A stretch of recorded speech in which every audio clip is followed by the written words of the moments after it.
ಮತ್ತು ವಿದ್ಯಾರ್ಥಿಗಳೇ, ಇಂದು ನಾವು 10ನೇ ತರಗತಿಯ ಅಧ್ಯಾಯ 6ರ ಜೀವಕ್ರಿಯೆಗಳು ಅಂತಕ್ಕಂಥ ಅಧ್ಯಾಯವನ್ನು ನಾವು ಇವತ್ತು ನೋಡೋಣ. ಇಲ್ಲೇ ನಿಮಗೆಲ್ಲರಿಗೂ ಗೊತ್ತಿದೆ, ನೀವು ಎಲ್ಲರೂ ಕೂಡ ಜೀವಿಗಳು, ಅಲ್ಲಿರ್ತಕ್ಕಂಥ ಸಸ್ಯಗಳು, ಪ್ರಾಣಿಗಳು, ಎಲ್ಲ ಜೀವಿಗಳು, ಸೂಕ್ಷ್ಮಾಣು ಜೀವಿಗಳು. ಹಾಗಾದರೆ ಈ ಒಂದು ಅಧ್ಯಾಯದಲ್ಲಿ ನಾವು ಜೀವ ಕ್ರಿಯೆಗಳು ಅಂದರೆ ಇದನ್ನು ಜೀವ ಇದೆ ಅಂತ ನಾವು ಹೇಗೆ ಹೇಳ್ತೇವೆ ಅಂತ ಹೇಳಿದರೆ, ಯಾವುದೋ ಒಂದು ತೋರಿಸಿದ್ರೆ ಜೀವ ಇದೆಯಾ ಅಂತ ಹೇಳಿ, ಸತ್ತಿರ್ತಕ್ಕಂಥ ಮನುಷ್ಯನ ತೋರಿಸಿ ನಾವು ಜೀವ ಇದೆಯಾ ಅಂದರೆ ಇಲ್ಲರೇ ಅವ್ನು ಸತ್ತು ಹೋಗಿದ್ದಾನೆ ಅಂತ ಹೇಳ್ತಾರೆ. ಹಾಗಾದರೆ ಒಂದು ಜೀವಿಯನ್ನು ನಾವು ಜೀವಿ ಅಂತ ಹೇಳಬೇಕಾದ್ರೆ ಅದು ಕೆಲವೊಂದು ಕ್ರಿಯೆಗಳನ್ನು ನಡೆಸಬೇಕಾಗತ್ತೆ. ಅಂತಹ ಇದನ್ನು ನಾವು ಏನಂತ ಕರಿತೇವೆ, ಜೀವಿ ಅಂತ ಹೇಳಿ ಕರಿತೇವೆ.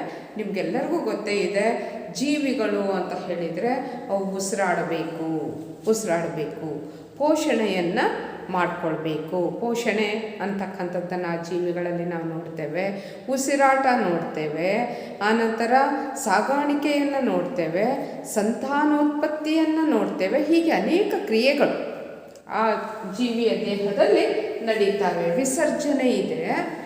ಹಾಗಾದರೆ ಇಲ್ಲಿ ಇರ್ತಕ್ಕಂಥ ಕಲಿಕಾಂಶಗಳು, ಈ ಅಧ್ಯಾಯ 6ರ ಜೀವಕ್ರಿಯೆಗಳು ಅಂತಕ್ಕಂಥ ಪಾಠದಲ್ಲಿ ಇರ್ತಕ್ಕಂಥ ಕಲಿಕಾಂಶಗಳು ಅಂತ ಹೇಳಿದರೆ, ಜೀವಕ್ರಿಯೆಗಳು ಯಾವುವು ಅಂತಕ್ಕಂಥದ್ದು ನಿಮಗೆಲ್ಲರಿಗೂ ಆಲ್ರೆಡಿ ಹೇಳಿದೆ ನಾನು.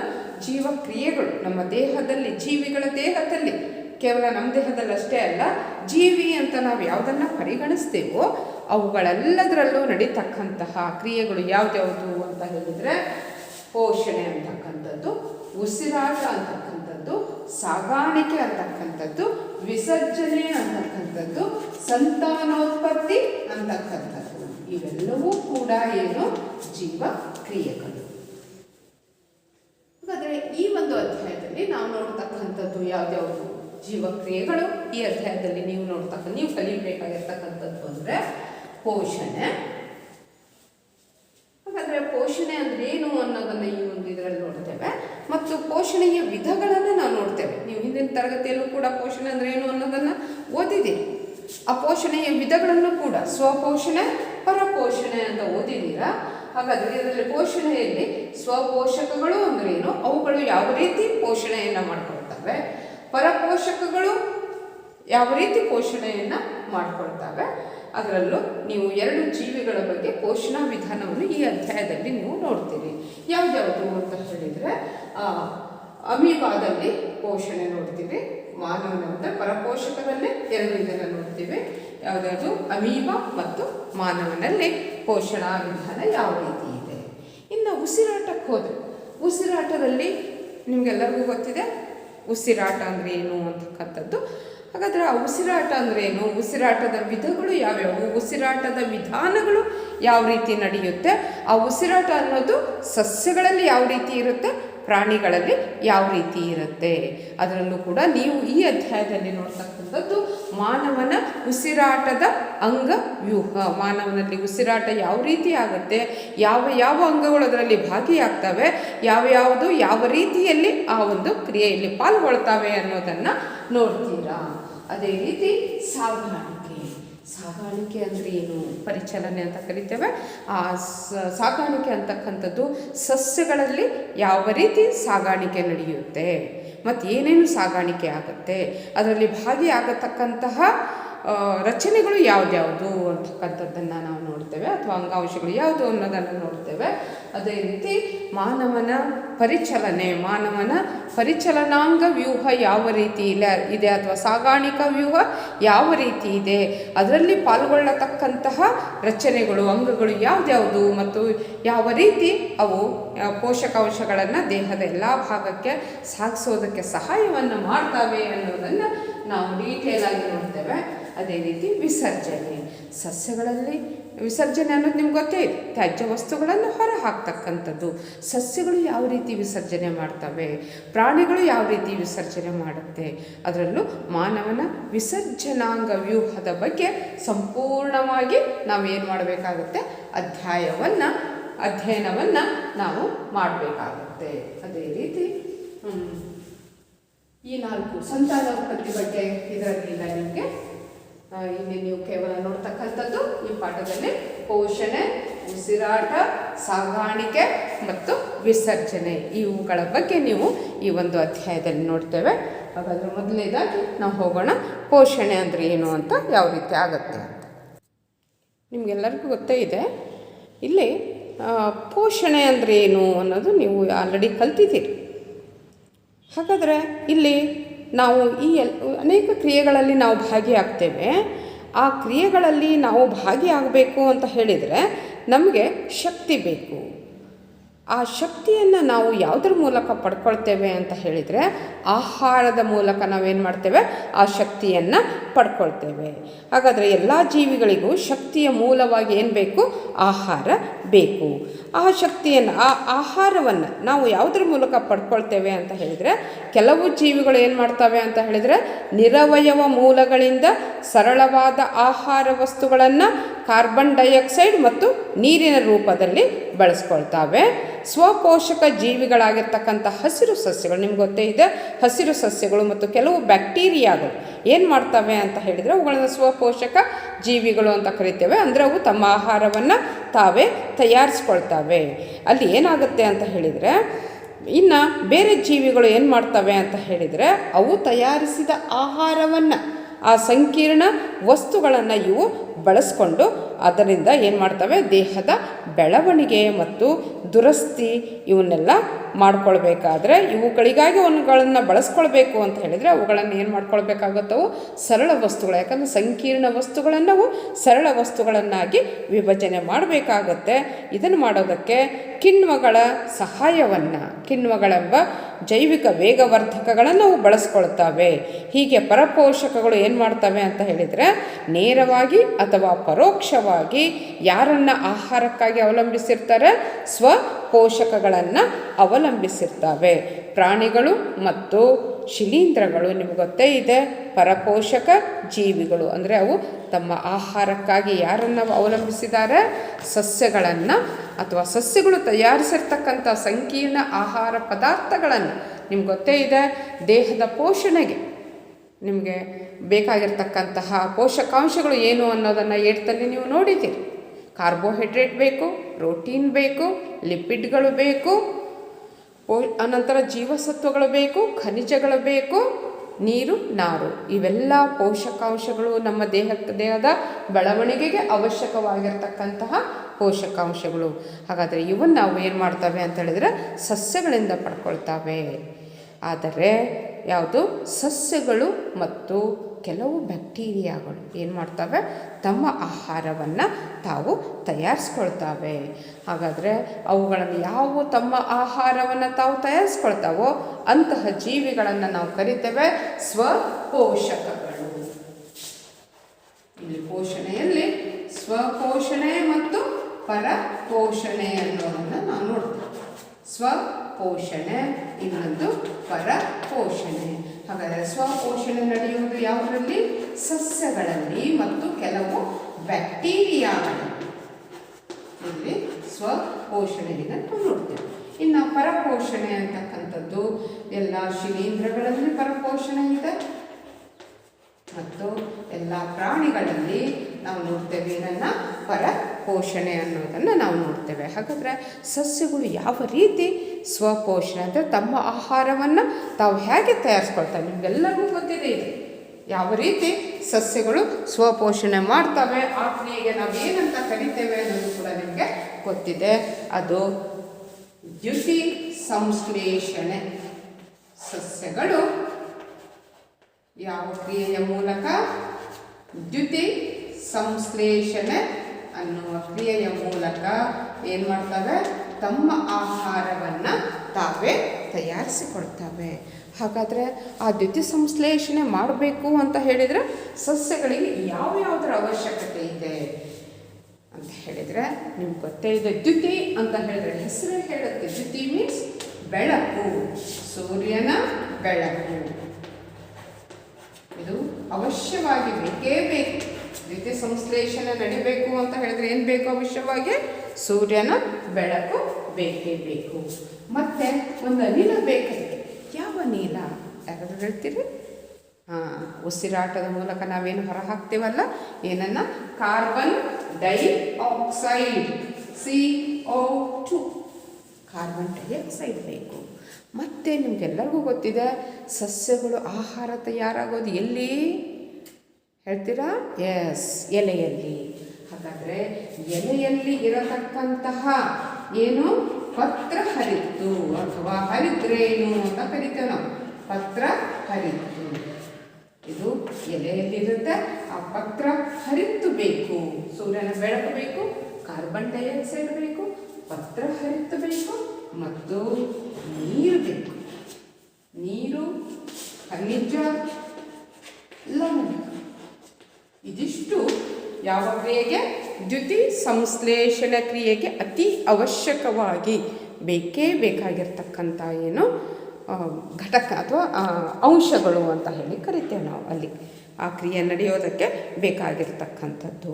ಹಾಗಾದರೆ ಇಲ್ಲಿ ಇವಿಷ್ಟು ಬೇಕು ಅಂತ ಹೇಳಿದ್ರೆ ನಾವು ದ್ಯುತಿ ಸಂಶ್ಲೇಷಣೆ ಡೆಫಿನೇಷನ್ ಹೀಗೆ ಹೇಳ್ಬೋದು.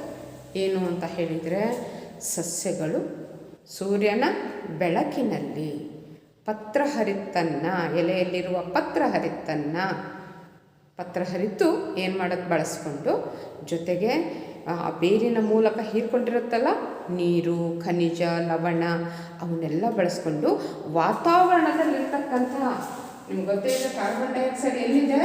ವಾತಾವರಣದಲ್ಲಿದೆ.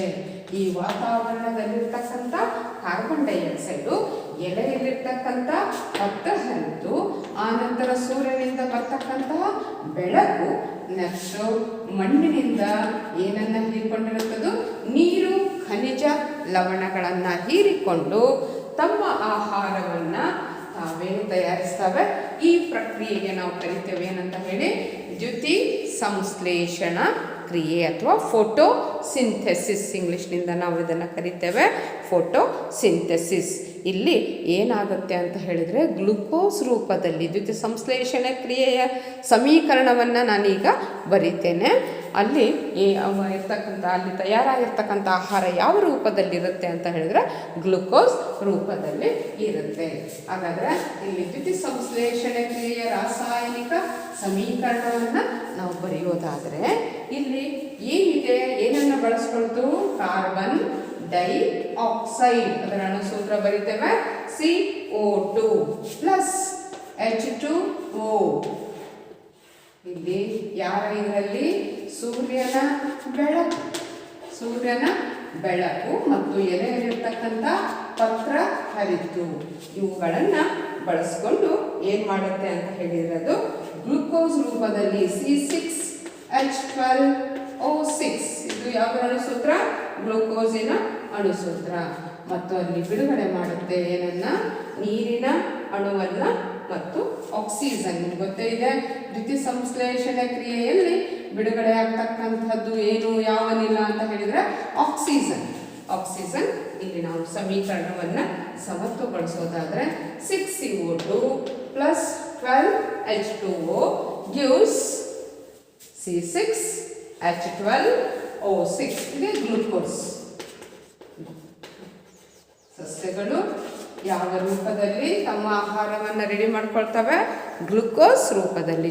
ಜೊತೆಯಲ್ಲಿನೇ ಏನು ಮಾಡ್ತವೆ? ವಾತಾವರಣಕ್ಕೆ ಆಕ್ಸಿಜನ್ ಅನಿಲವನ್ನು ಏನು ಮಾಡ್ತವೆ?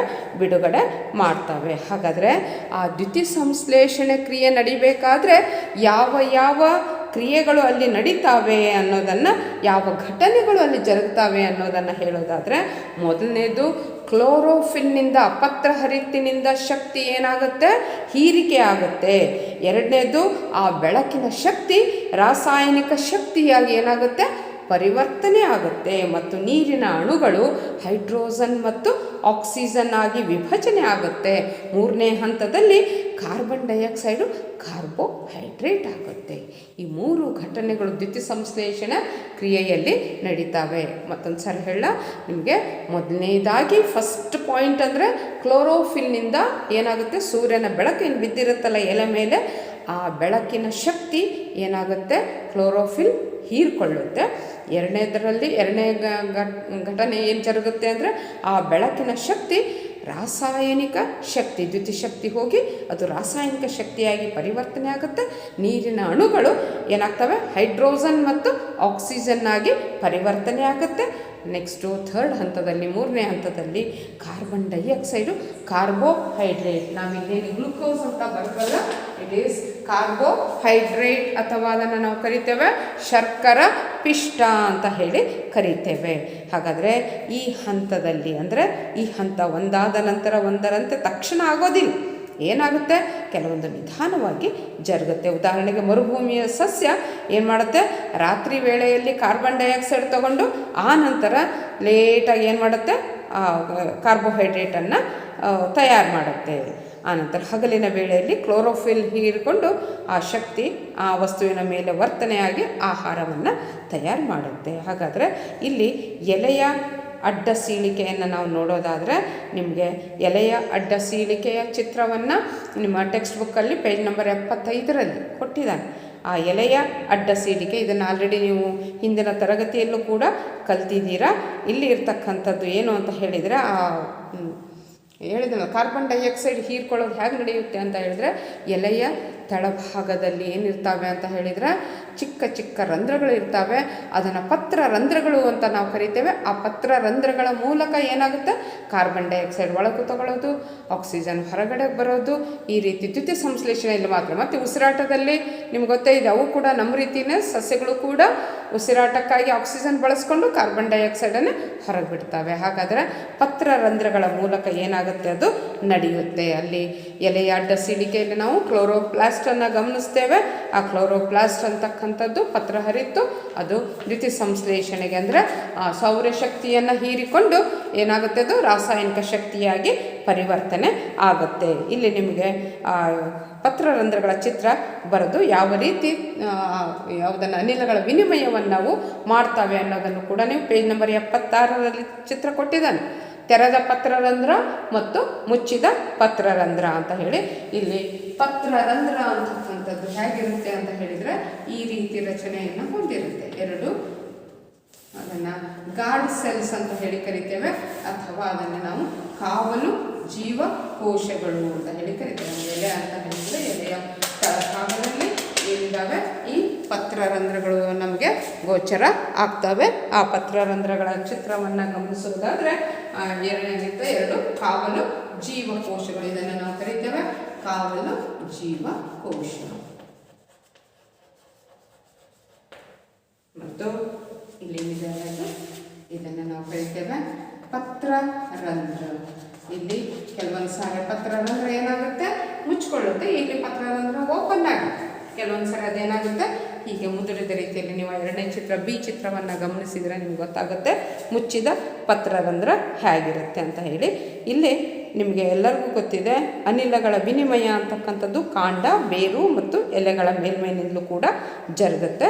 ಇಲ್ಲಿ ಪತ್ರರಂಧ್ರಗಳು ಅನಿಲಗಳ ವಿನಿಮಯದಲ್ಲೂ ತೊಡಗ್ತವೆ ಮತ್ತು ನೀರು ನಷ್ಟವಾಗುವಿಕೆಯನ್ನು ಕೂಡ ಏನು ಮಾಡ್ತವೆ, ಅದನ್ನು ತಡೆಗಟ್ಟೋದಕ್ಕೆ. ನೀರು ಎಲೆಯಲ್ಲಿರ್ತಕ್ಕಂಥ ನೀರು ಆವಿಯಾಗಿ ಹೋಗ್ತಾ ಇರುತ್ತೆ, ಹೌದಾ.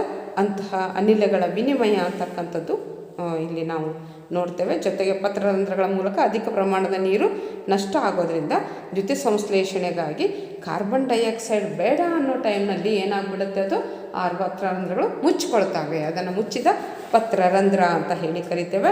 ಇಲ್ಲಿ ಪತ್ರರಂಧ್ರಗಳ ತೆರೆಯುವಿಕೆ ಮತ್ತು ಮುಚ್ಚುವಿಕೆ ಅಂತಕ್ಕಂಥದ್ದು ಯಾರ್ದು, ಕಾವಲು ಜೀವಕೋಶಗಳ ಒಂದು ಪ್ರಮುಖ ಕಾರ್ಯ ಅಂತ ಹೇಳ್ಬೋದು. ಕಾವಲು ಜೀವಕೋಶದ ಒಳಗೆ ನೀರು ಪ್ರವೇಶ ಮಾಡಿದಾಗ ಅದೇನಾಗುತ್ತೆ, ಉಬ್ಬುತ್ತೆ. ಪತ್ರರಂಧ್ರ ಆವಾಗ ತೆರೆದಾಗ ಓಪನ್ ಆಗುತ್ತೆ ಮತ್ತು ಕಾವಲು ಜೀವಕೋಶದ ಮುದುಡಿದಾಗ ಏನಾಗುತ್ತೆ, ಪತ್ರರಂಧ್ರ ಮುಚ್ಚಿಕೊಳ್ಳುತ್ತೆ.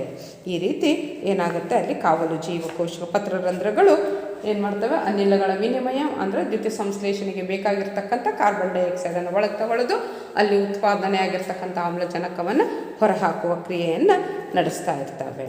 ಇನ್ನು ಅದರ ನೆಕ್ಸ್ಟು ನಾವು ನೋಡ್ತಕ್ಕಂಥದ್ದು ಇಲ್ಲೊಂದು ಚಟುವಟಿಕೆ ಕೊಟ್ಟಿದ್ದಾನೆ. ಏನು ಚಟುವಟಿಕೆ ಅಂತ ಹೇಳಿದರೆ, ಇಲ್ಲಿ ಆ ಒಂದು ಯಾವುದು ನಿಮ್ಮ ದ್ಯುತಿ ಸಂಶ್ಲೇಷಣೆ ಕ್ರಿಯೆಗೆ ಕಾರ್ಬನ್ ಡೈಆಕ್ಸೈಡ್ ಅತಿ ಅವಶ್ಯಕ ಅನ್ನೋದಕ್ಕೆ ಮತ್ತು ದ್ಯುತಿ ಸಂಶ್ಲೇಷಣೆ ಕ್ರಿಯೆಗೆ ಏನು ಸೂರ್ಯನ ಬೆಳಕು ಬೇಕು ಅನ್ನೋದನ್ನು ನಾವು ಪ್ರಯೋಗದ ಮೂಲಕ ಹೇಗೆ ಮಾಡಬಹುದು ಅನ್ನೋದನ್ನು ಇಲ್ಲಿ ನಾವು ಚಟುವಟಿಕೆಯನ್ನು ಈಗ ವಿವರಣೆ ಮಾಡೋಣ.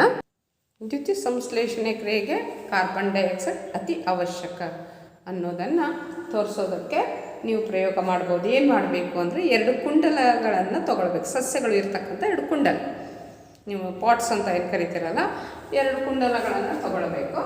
ಆನಂತರ ಆ ಕುಂಡಲಗಳನ್ನು ಆ್ಯಕ್ಚುಲಿ ಏನು ಮಾಡಬೇಕು ಅಂತ ಹೇಳಿದರೆ ಸ್ವಲ್ಪ ಟೈಮು 2-3 ದಿವಸನೋ ಅಥವಾ 2 ದಿನ ಇಟ್ಟರು ಸಾಕು. ಅವುಗಳನ್ನು ಕತ್ತಲು ಕೋಣೆಯಲ್ಲಿ ಇಡಬೇಕು. ಫಸ್ಟು ಯಾಕೆ ಕತ್ತಲು ಕೋಣೆಯಲ್ಲಿ ಇಡಬೇಕು ಅಂತ ಹೇಳಿದರೆ ಅವು ಆಹಾರ ತಯಾರು ಮಾಡಿರ್ತಾವ್ರಲ್ಲ, ನಾವೇನು ಎಲೆಯಲ್ಲಿ ತಯಾರಾಗೈತೆ ಆಹಾರ ಅಂತ ಏನು ತೋರ್ಸೋಕೊಟ್ಟಿದ್ದೇವೆ, ಆ ಎಲೆಯಲ್ಲಿ ಆಹಾರ ಏನು ಡೆಪಾಸಿಟ್ ಆಗಿರುತ್ತಲ್ಲ ಅದು ಪೂರ್ತಿ ಖರ್ಚಾಗಬೇಕು. ಅದಕ್ಕೋಸ್ಕರ ನಾವೇನು ಮಾಡ್ತೇವೆ 2-3 ದಿವಸ ಅದನ್ನು ಏನು ಮಾಡಬೇಕು, ಕತ್ತಲು ರೂಮಲ್ಲಿ ಇಡ್ತೇವೆ. ನಂತರ ಏನು ಮಾಡಬೇಕು, ಅದನ್ನು ಹೊರಗೆ ತಂದು ಪೊಟ್ಯಾಷಿಯಂ ಹೈಡ್ರಾಕ್ಸೈಡ್ ಇರ್ತಕ್ಕಂಥ ಒಂದು ಬೌಲಲ್ಲಿ ಪೊಟ್ಯಾಷಿಯಂ ಹೈಡ್ರಾಕ್ಸೈಡನ್ನು ತೊಗೊಂಡ್ಬಿಟ್ಟು, ಯಾಕೆ ನಾವು ಪೊಟ್ಯಾಷಿಯಂ ಹೈಡ್ರಾಕ್ಸೈಡ್ ಅಂತ ಹೇಳಿದ್ರೆ ನಿಮ್ಗೆ ಗೊತ್ತಿದೆ, ಅದು ಕಾರ್ಬನ್ ಡೈಆಕ್ಸೈಡನ್ನು ಏನು ಮಾಡುತ್ತೆ, ಹೀರ್ಕೊಳ್ಳುತ್ತೆ. ಹಾಗಾದರೆ ಇಲ್ಲಿ ಒಂದರಲ್ಲಿ ಮಾತ್ರ ಪೊಟ್ಯಾಷಿಯಂ ಹೈಡ್ರಾಕ್ಸೈಡ್ ಇರ್ತಕ್ಕಂಥ ಪಾಟ್ ಇಡೋದು, ಸಣ್ಣ ಒಂದು ಇದರಲ್ಲಿ ತಟ್ಟೆಯಲ್ಲಿ ಇಟ್ಬಿಟ್ಟು ಅದು ಇರೋದು, ಇನ್ನೊಂದು ಹಾಗೆ ಇರೋದು. ನೆಕ್ಸ್ಟ್ ಏನು ಮಾಡ್ತೀವಿ ಅಂತ ಹೇಳಿದರೆ, ಒಂದು ಘಂಟಾ ಪಾತ್ರೆಯನ್ನು ಅದ್ರ ಮೇಲೆ ಮುಚ್ಚಿ, ಅಂದರೆ ಕಾರ್ಬನ್ ಡೈಆಕ್ಸೈಡ್ ಒಳಗೆ ಸೇರಬಾರ್ದು, ಆ ರೀತಿಯಲ್ಲಿ ಮಾಡಿಬಿಟ್ಟು ಇವೆರಡು ಕುಂಡಲಗಳನ್ನು ತಗೊಂಡು ಹೋಗಿ ನಂತರ ಏನು ಮಾಡಬೇಕು, ಸೂರ್ಯನ ಬೆಳಕಿನಲ್ಲಿ ಇಡಬೇಕು. ಆ ಗಾಜಿನ ತಟ್ಟೆ ಒಳಗೆ ಗಾಳಿ ಪ್ರವೇಶ ಮಾಡಿದ ಹಾಗೆ ನಾವೇನು ಮಾಡುತ್ತೇವೆ ಅಂದರೆ, ಆ ಘಂಟಾ ಪಾತ್ರೆ ಮುಚ್ಚಿರ್ತೇವಲ್ಲ ಅದ್ರ ತುದಿಗೆ ನಾವು ವ್ಯಾಸ್ಲಿನ್ ಹಚ್ಚಬೇಕು. ಅಂದರೆ ಒಳಗೆ ಗಾಳಿ ಹೋಗ್ಬಾರ್ದು, ನಮಗೆ ಕಾರ್ಬನ್ ಡೈಆಕ್ಸೈಡ್ ಇರ್ಬೋದು, ಒಟ್ಟು ಟೋಟಲಿ ಗಾಳಿ ಹೋಗಬಾರ್ದು. ಅಂದರೆ ಕಾರ್ಬನ್ ಡೈಆಕ್ಸೈಡ್ ಇಲ್ಲದೇ ಇದ್ದರೆ ಆಹಾರ ತಯಾರಾಗುತ್ತೋ ಇಲ್ಲೋ ಅನ್ನೋದನ್ನು ನಾವೀಗ ಟೆಸ್ಟ್ ಮಾಡೋಕ್ಕೆ ಹೊರಟಿದೆ. ನಂತರ ಏನು ಮಾಡಬೇಕು ಅಂತ ಹೇಳಿದರೆ, ಸುಮಾರು 2 ತಾಸು ಮತ್ತು 3-4 ತಾಸು ಏನು ಮಾಡೋದು, ಸೂರ್ಯನ ಬೆಳಕಿನಲ್ಲಿ ಅವುಗಳನ್ನು ಇಡುತ್ತೇವೆ. ನೆಕ್ಸ್ಟು ಏನು ಮಾಡಬೇಕು, ಅವುಗಳನ್ನು ತೆಗೆದುಬಿಟ್ಟು ಆ ಎಲೆಗಳನ್ನು ಟೆಸ್ಟ್ ಮಾಡಬೇಕು. ಇದು ಎ ಕುಂಡ ಅಂತ ಅಂದ್ಕೊಂಡ್ರೆ, ಇದು ಬಿ ಕುಂಡಲ ಅಂತ ಅಂದ್ಕೊಂಡ್ರೆ, ಎ ಕುಂಡಲದಲ್ಲಿ ನಾವು ಪೊಟ್ಯಾಷಿಯಂ ಹೈಡ್ರಾಕ್ಸೈಡ್ ಇದನ್ನು ಇಟ್ಟಿದ್ದೇವೆ. ಹಾಗೆ ನಾವು ಕಾರ್ಬೋಹೈಡ್ರೇಟ್ ಟೆಸ್ಟ್ ಮಾಡಿದರೆ, ಅಯೋಡಿನ್ ಟೆಸ್ಟ್ ಅಂತ ಅಥವಾ ಪಿಷ್ಟ ಟೆಸ್ಟ್ ಏನು ಮಾಡ್ತೇವಲ್ಲ, ಮಾಡಿದಾಗ ಏನು ಮಾಡ್ತೇವೆ ಅಂತ ಹೇಳಿದರೆ, ಇಲ್ಲಿ ನಾವು ಟೆಸ್ಟ್ ಮಾಡಿದಾಗ ಇದರಲ್ಲಿ ಅಂದರೆ ಪೊಟ್ಯಾಷಿಯಂ ಹೈಡ್ರಾಕ್ಸೈಡ್ ಇಟ್ಟಿರ್ತಕ್ಕಂಥ ಎಲೆಯಲ್ಲಿ ಏನು ತಯಾರಾಗಿರೋದಿಲ್ಲ, ಆಹಾರ ತಯಾರು ಆಗಿರೋದಿಲ್ಲ. ಅಂದರೆ ಕಾರ್ಬೋಹೈಡ್ರೇಟ್ ಟೆಸ್ಟ್ ಮಾಡ್ತೇವೆ, ಆಹಾರ ತಯಾರು ಆಗಿರೋದಿಲ್ಲ, ಇದರಲ್ಲಿ ಆಹಾರ ತಯಾರು ಆಗಿರುತ್ತೆ. ಹಾಗಾದರೆ ಇದರಿಂದ ಏನು ನಾವು ಕನ್ಕ್ಲೂಷನ್ಗೆ ಬರ್ತೇವೆ, ಏನು ತೀರ್ಮಾನಕ್ಕೆ ಬರ್ತೇವೆ ಅಂತ ಹೇಳಿದರೆ, ಇದರಲ್ಲಿ ಆಹಾರ ತಯಾರಾಗಿಲ್ಲ, ಬಿನಲ್ಲಿ ಆಹಾರ ತಯಾರಾಗಿಲ್ಲ. ಯಾಕೆ ತಯಾರಾಗಿಲ್ಲ ಅಂತ ಹೇಳಿದರೆ, ಕುಂಡಲದ ಒಳಭಾಗದಲ್ಲಿ ನಾವು ಏನಿಟ್ಟಿದ್ದೇವೆ, ಪೊಟ್ಯಾಷಿಯಂ ಹೈಡ್ರಾಕ್ಸೈಡ್ ಇಟ್ಟಿದ್ದೇವೆ.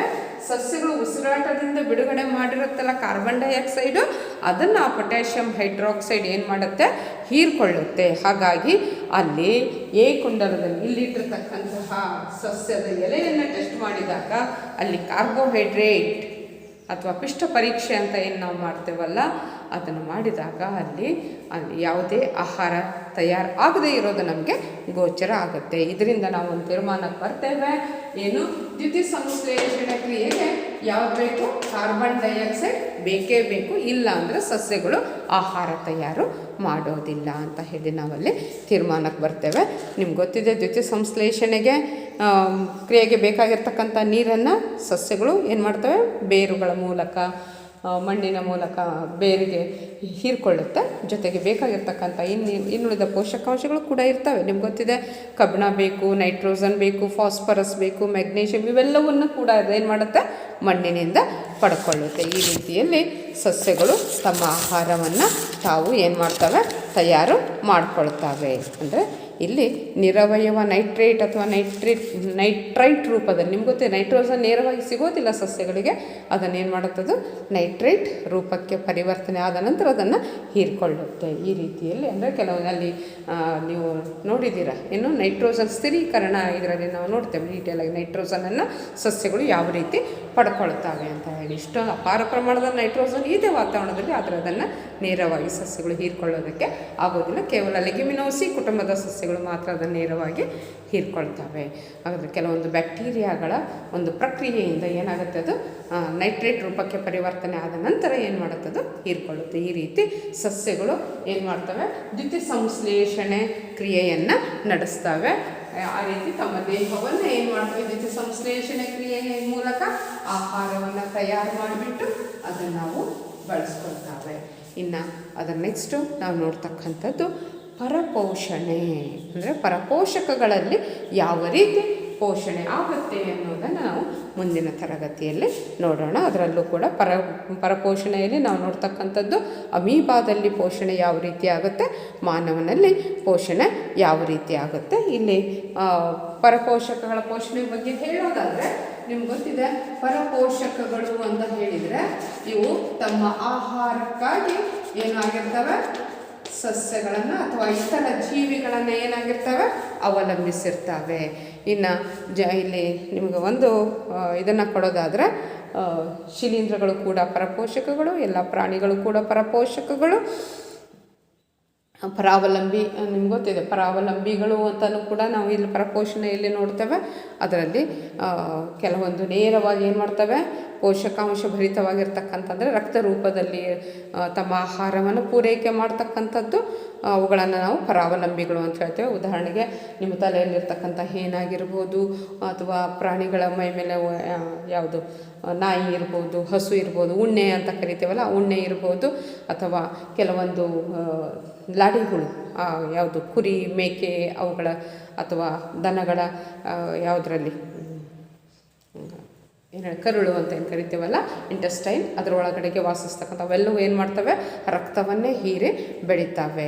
ಈ ರೀತಿ ಇಂತಹ ಜೀವಿಗಳನ್ನು ನಾವು ಪರಪೋಷಕಗಳು ಅಂತ ಹೇಳಿ, ಅದರಲ್ಲೂ ಪರಾವಲಂಬಿಗಳು, ರಕ್ತವನ್ನು ಹೇರ್ತಕ್ಕಂಥದ್ದೇನು ಪರಾವಲಂಬಿಗಳು. ಶಿಲೀಂಧ್ರಗಳು ಕೊಳಿತಾ ಇರ್ತಕ್ಕಂಥ ಜೀವಿಗಳಿಂದ ಏನು ಮಾಡ್ತವೆ, ತಮ್ಮ ಆಹಾರವನ್ನು ಪಡ್ಕೊಳ್ತವೆ. ಹಾಗಾದರೆ ಇಲ್ಲಿ ನಾವು ನೋಡ್ತಕ್ಕಂಥದ್ದು ಪರಪೋಷಕಗಳು ಅಂದರೆ ಏನು ಅನ್ನೋದು ಗೊತ್ತಾಯಿತು, ಪರಪೋಷಣೆ ಅಂದರೆ ಏನು ಅಂತ ಗೊತ್ತಾಯಿತು. ಇನ್ನು ಅಮೀಬಾದಲ್ಲಿ ಪೋಷಣಾ ವಿಧಾನವನ್ನು ನಾವು ನೋಡೋಣ. ಅಮೀಬಾ ಯಾವ ರೀತಿ ತನ್ನ ದೇಹವನ್ನು ಪೋಷಣೆ ಮಾಡಿಕೊಳ್ಳುತ್ತೆ. ಅಮೀಬಾದಲ್ಲಿ ಪೋಷಣಾ ವಿಧಾನ